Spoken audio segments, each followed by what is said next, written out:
Hello everyone and welcome to This Week in Hearing at the Starkey booth live at EUHA. I'll be talking with Achin Bhowmik. Good luck, it's a very lively booth setting and it's going to be awfully loud. Hopefully we can find a quiet spot to meet.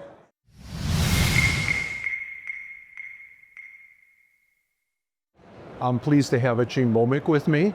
We're going to talk about the new Omega AI and all the improvements made since the Edge. It's great to see me. Thank you. So I understand there are a couple of different things we need to talk about. One is how you've improved the DNN and the new functionality you've added to the DNN. Would you please explain that? Sure. And in fact, if you allow me, I'll take a step back for a minute. Please. You could recall our conversation last time. In fact, maybe we even discussed this correct. right after I joined Starkey, that we look at our steadfast technology direction for advancing hearing aids with three important areas, not equally weighted, but important. The first is help people hear better. That's what people buy hearing aids for. It's our job number one. So that's where the advances in deep neural network and other algorithms come in for making the product better and better. And as a person who has difficulty hearing and noise, I appreciate all the work that's going on. It's great. I'll talk about that. And the second part is help you be healthy. Track and monitor your physical health, your cognitive interactions to make you a better human being in terms of being healthy. Second area. The third area is invest in AI so that the device in your ear becomes the best conduit to a personal assistant that helps translate languages, answers your questions, the dream of human-computer interaction when you are simply using natural language to have a conversation. So those are the three areas that Omega AI is step up from our prior generation product is, but I of course wouldn't want to start with the exciting progress we made with deep neural network. Yes, and since if you name those in priority, Right. audiological improvement is your top job number one. priority. So Right. what have you done since Yeah. the Edge in Omega? Yes. So the motivation for what we did, which is why I'm going to start for your audience, Yes. is that us engineers found a new trick, a new way to advance the performance of hearing aids with deep neural network. It's been a few years now, and I'm happy to see all of the industry is excited about this line of work, because simply put, we are learning from nature and copying biology. Yes. The way the brain processes sensory information, whether it's sound that we hear through the ear or the visual information that we collect with your eyes, smell, taste, touch, the way the brain processes all that, even though brain's very complicated, the more we learn about it, the more there is to learn. But now, thanks to neuroscience, we know the fundamental computational architecture, and that is neural network. The brain is a giant neural network. In fact, it's not one neural network. It's an amalgamation, a combination of different neural networks that process different types of information. And it is not just a visual cortex focusing on the visual world. We say auditory cortex is for sound. But when you look deeper into the way auditory cortex functions, different parts of auditory cortex have neural networks that perform different tasks. And so I'm going to build on that a little bit before I talk about, so what are you doing with Omega AI for neural networks? Please do, and I have to preface this by saying this is exciting to me because I feel like all the acoustic techniques have been exhausted. You can do binaural beamforming, you can do acoustic noise filtering. Yeah. If you're going to get further improvements, it has to be done along these lines. And all that is needed. We need amazing pre-processing of the signals, we need good transducers, we need great directionality system. And on top of that, we need the next step to borrow from the way brain processes signal to help us understand information better.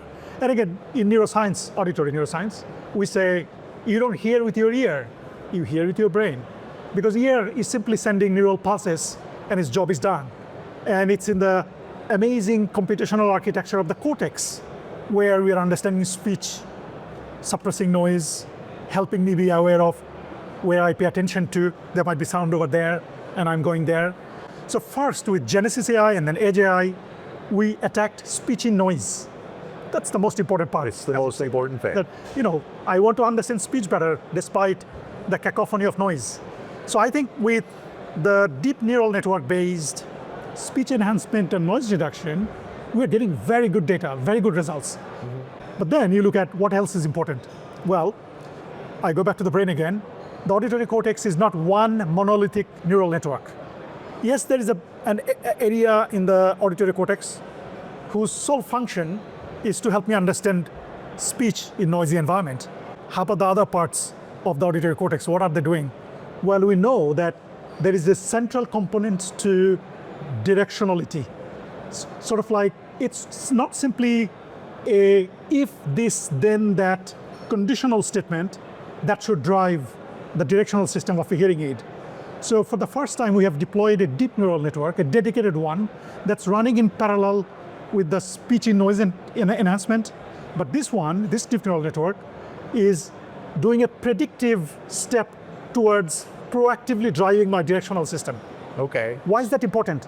Because you're running 2 DNNs in parallel. We're actually running 3. Okay. So now I'm talking about the second one. I'll talk about the third one soon. The deep neural network powered deep neural directionality system, what we found in the lab years ago, and of course now it's in the product, is that it provides much better performance in driving the directionality system in a responsive way, so that you're not constantly chasing the condition.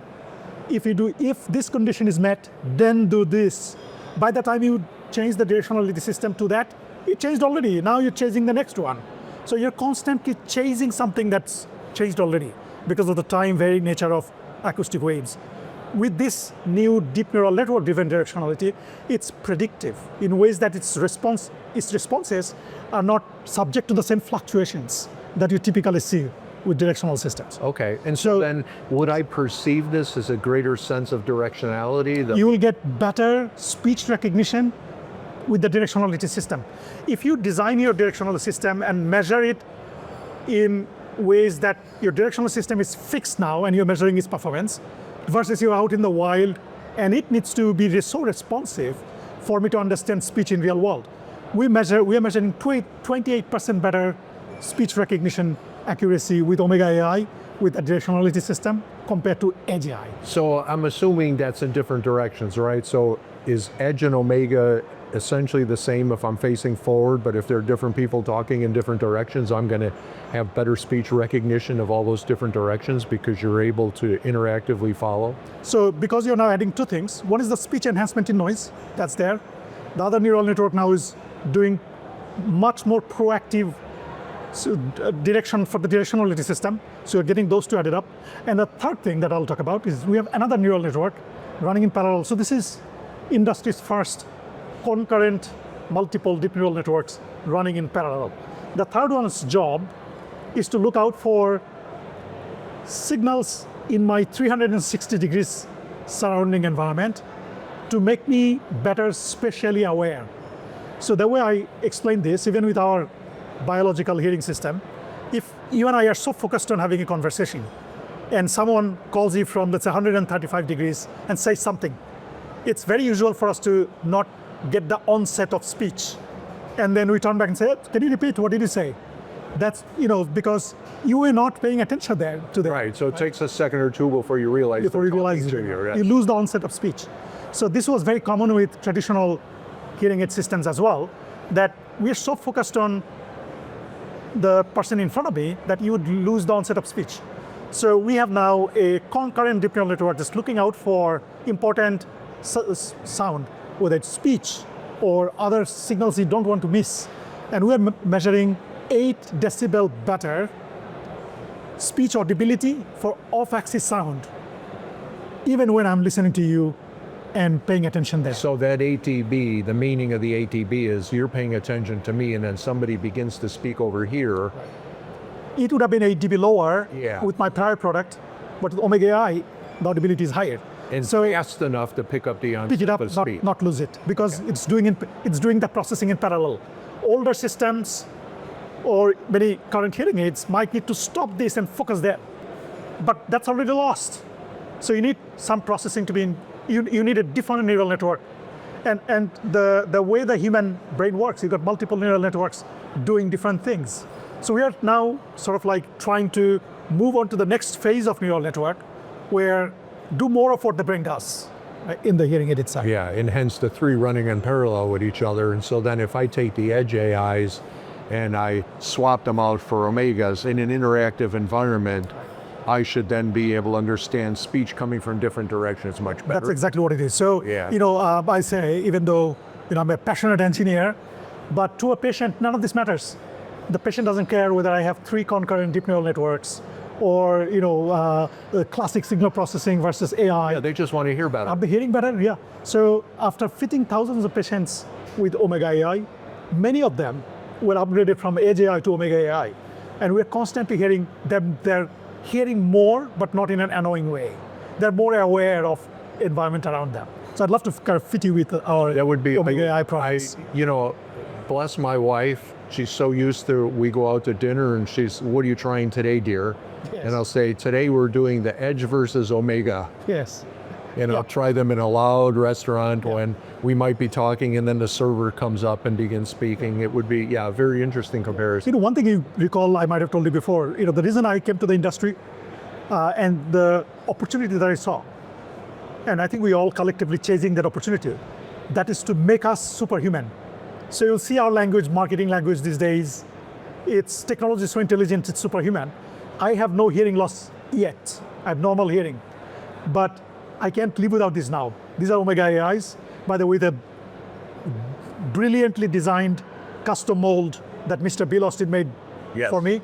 And when I removed it versus now, my speech understanding is much better than my normal hearing, particularly now that we're in a noisy environment. Yeah, so you're running minimal gain, but you're still getting all the benefit. I am getting not the gain, because I don't need to apply gain, but all of the signal processing we're doing with deep neural network, that's enhancing speech in noise. That's proactively driving the directionality system. And now that's also being spatially aware, so I'm not missing conversations around me, which I would with my normal hearing. It's interesting. I'm really looking forward to experiencing it. And the other thing I'm looking forward to experience is your increasing path and health features. Right. Yes. Right. So when I was fitted with the Edge, I ran the steady protocol to evaluate my balance. I did a video on all that. You did. Thank you. And now you actually, I think of my own experience at the time I ran that, I was actually undergoing physical therapy for balance. And as part of that, I was given a set of exercises to do at home. I had an app and I could go through them and do the exercises at home. You've built that into the hearing aid now, haven't you? Yes. So let me kind of draw a line here so your audience will see the continuity of our strategy. So when you started working on balance, that was back in 2017. Yeah, it was fall detection It was first. fall detection first. I believe that was a low-hanging fruit. Sure. We had a big value to patients. Even now, I have a patient in Minnesota. He's actually an audiologist himself, he fits hearing aids. And he had fallen in an icy driveway in Minnesota winter. Yeah, I live in Northern Illinois. I know how that works. Right. So he had fallen unconscious. His hearing aids detected fall, sent alert messages to his wife and 2 sons. They took him to the hospital. Fortunately, he only had a dislocated shoulder. So I told this story to Wall Street Journal, and they wanted to talk to him. And we had to, of course, get his permission. So he's also quoted in Wall Street Journal about, he said, look, my hearing aids fall detection feature saved my life because I could have been unconscious there, frozen. Right. So, lights, hearing aids saving lives, right? So, but then our vision was this. Detecting fall was a low-hanging fruit. It was not an easy technology to develop. We had to collect data, train the machine learning system so that it has no annoying false positives or false negatives. But we introduced that feature in 2018. Next, build upon from there. So we developed the feature you're talking about of assessing your own risk of falling, following the steady protocol, stopping elderly accidents, death, and injuries. Good job. I could never remember the acronym. It's the American CDC, Right. Center for Disease Control and Prevention. So we partnered with Stanford University, where I'm grateful to be a faculty member for many, many years. We collaborated with Stanford to get 250 patients to compare the balanced neurologists assessing risk manually of a patient and our hearing aids ability to do that with the machine learning system, and they agreed really well. So we collaborated to write a paper. It's now published in otology and neurotology. The next step from there was, once the patient identifies herself or himself at a risk of falling, can they improve with balance exercises? So with Omega AI, we introduced balance exercises. We have, as you know, inertial measurement units in the hearing aids. So they guide you through those exercises. They tell you if you're doing it correctly, and so you are able to do something about your risk, not just wait and see, oh, I got a high risk now. Yeah, or go to a live therapist like I did. Now, so is the exercise regimen interactive with the results of the test? So it is. Depending on a person's state of balance, they'll be given a different set of exercises? Yes. By the way, so it's three things, right? It's strength, gait, and balance. So depending on where your issues are, and then where you want to improve more, this can be very personalized, and in ways it's done automatically in the app. In other words, it reads by its steady results and then creates a regimen of exercises based on it. Right, and then you could double down and improve one particular area more. It's quite amazing that even now, we developed this for years now, for balance, 4-stage balance, when you are standing on one foot. How does the hearing aid know you're standing on left foot or right foot? Yeah. Well, it turns out that's the beauty of AI and machine learning. When you train the system with lots of data, it does things that you don't think is possible. So it can actually tell which leg you're standing on, because you're going to lean a little bit because of your center of gravity, and you can pick that up. We can pick that up. And identify the way you move, the way you stand. We are on this path of helping people not fall, and you will see us do more things in the months and years to come. Yeah, because I'm really interested at what point you're able to assess balance on the fly. In other words, monitor balance over time.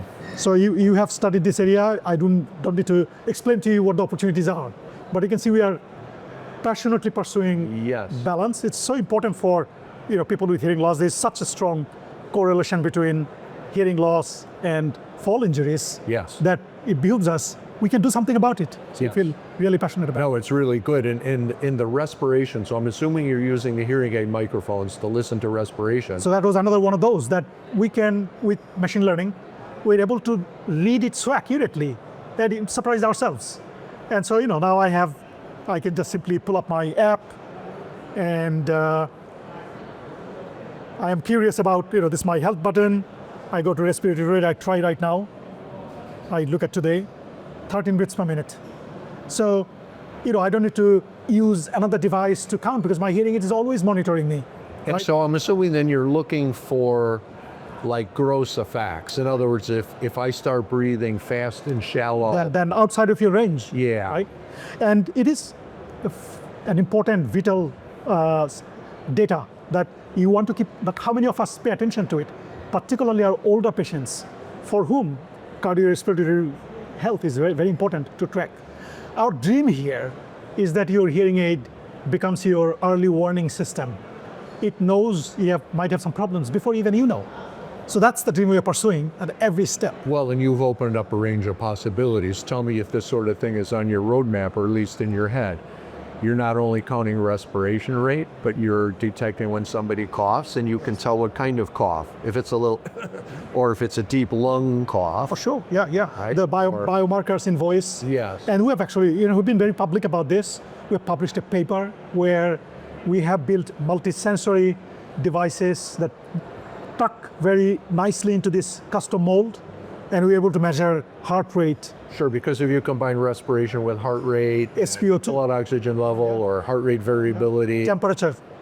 The ear is the best place for measuring those. So we have published a paper on this as well, on showing ear is the best place for health monitoring than any other place. And now you've got the battery life, I assume, that could support these things. You can have, for example, temperature and heart rate and still get all-day battery life because you've got overhead today. So that's the other part of going back to neural network processing. The brain's the most efficient computational device we know. 20 watts of power, yet it accomplishes so much, right? So the neural network approach of signal processing is extremely power efficient, allows us to preserve the battery life. And that's where we also have sort of like been very persistent about neural network built into the same chip rather than an external accelerator, because we didn't want to draw more power by moving data back and forth between two different chips or pay penalty with latencies. So it gives us more battery life. We're really proud that this Omega AI devices preserves our more than 50 hours of battery life. So battery life is the same as the Edge. Yep, and we can do more and consume, not have to give up battery life. Okay, now I'm really excited to try it and try the new health features and compares performance in, you know, a loud and vibrant place like the middle of your booth. All right, it would be a great one to try. Anything else you want to add before we? Just maybe a minute on the third metric vector I talked about. Please. Which is making the device smart, so you can have a natural language conversation with it. Where we have introduced a feature called Telehear AI. What it is you're a patient, you just came home after getting fitted with your hearing aids. In a day or two, you realize everything is great, except these are some challenges you still have. So rather than having to go make another appointment and tweak along with your audiologist, your clinician might, with their help, because you put this in their hand, it's part of the telehealth system that Starkey has. We allow the patient to just have a conversation with the hearing aids. They say, hey, I'm struggling a little bit. What are you struggling on? Well, you know, everything is great about the new hearing aids I got. I'm hearing much better, great, except, you know, I don't really like when I turn on the water faucet or when the door slams shut. I find it a little bit more annoying. Or maybe I'm having difficulty understanding my granddaughter. I don't know. You know, these are the ways that we explain my problems to a human professional, the same way that you're going to complain to your hearing aid. It's going to analyze it with generative AI technology, and it's going to say, I think I understand what you're trying to, you know, where we might be struggling. Why don't you try this? It's going to push change in fitting. Okay. And then if you like it, you keep it. If not, you go back. So it will actually interact with the hearing aid and change the settings. Yes. Give you a chance to try it and say if you like that better or not. You go back to the original setting. Your professional knows exactly what changes were made, and they will be able to tweak it and tailor it. So we have another feature, and that's for the professional. In the fitting software, we call it Starkey ProFit fitting software. There's a lot of exciting updates to ProFit software I cannot get into the details of. The best fit accuracy is significantly better than our prior generation. But this feature I'm excited about is a generative AI-based help tool for the professional. So they can have a conversation. The workflow and a fitting. Yes, you use natural language to talk to the fitting software. So back to where we started. We are on this relentless march to help people hear better, mimic more and more of the processings that happen in the brain with deep neural network. Omega AI is a significant step up from Edge AI. And then health monitoring. We are on this relentless journey to make your hearing device be your health assistant and use generative AI for personal assistant. So I think in all of this, Omega AI is a significant jump up. Can't wait to hear your inputs on it. No, that's really interesting. I use Google Assistant all the time, so I appreciate having that access at any given time to be able to interact, ask questions, you know, get things done using Google Assistant. You have your own assistant that does that. Right. Yep, and then we use back-end APIs. We always want to build on the best, right? So, you know, the vision for the future is when you want to have a conversation and ask a question, you shouldn't have to pull out your device and talk to that client. Right. Because I got my devices already. That means they're nearly invisible. They're my best conduit to the AI in the cloud. Right? Yeah, that really is the superpower part, right? I mean, my family are like amazed that, like, I don't recommend giving yourself hearing loss like I did in order to be able to do that. But the fact that I can interact with the world directly with my devices is actually really interesting. Yeah, you know, the dream, we started with reflecting on that. I don't believe hearing aids need to be only for people who have lost their hearing. Technology we're developing would give people the abilities. Like, I'm testing it myself. I don't have hearing loss yet. Yet I'm getting better than normal hearing with my hearing aids, right? So we're developing technology that hopefully people will love to wear, not because they have to wear. Yeah, no, that's a perfect way to end this. Everything you're doing on the health side and on the hearing side I'm really looking forward to trying it out, and I appreciate the direction that you're continuing to go in to make people's lifestyles and their quality of life even better. It's great. So thank you very much. Thank you, Andrew. Always nice to talk to you.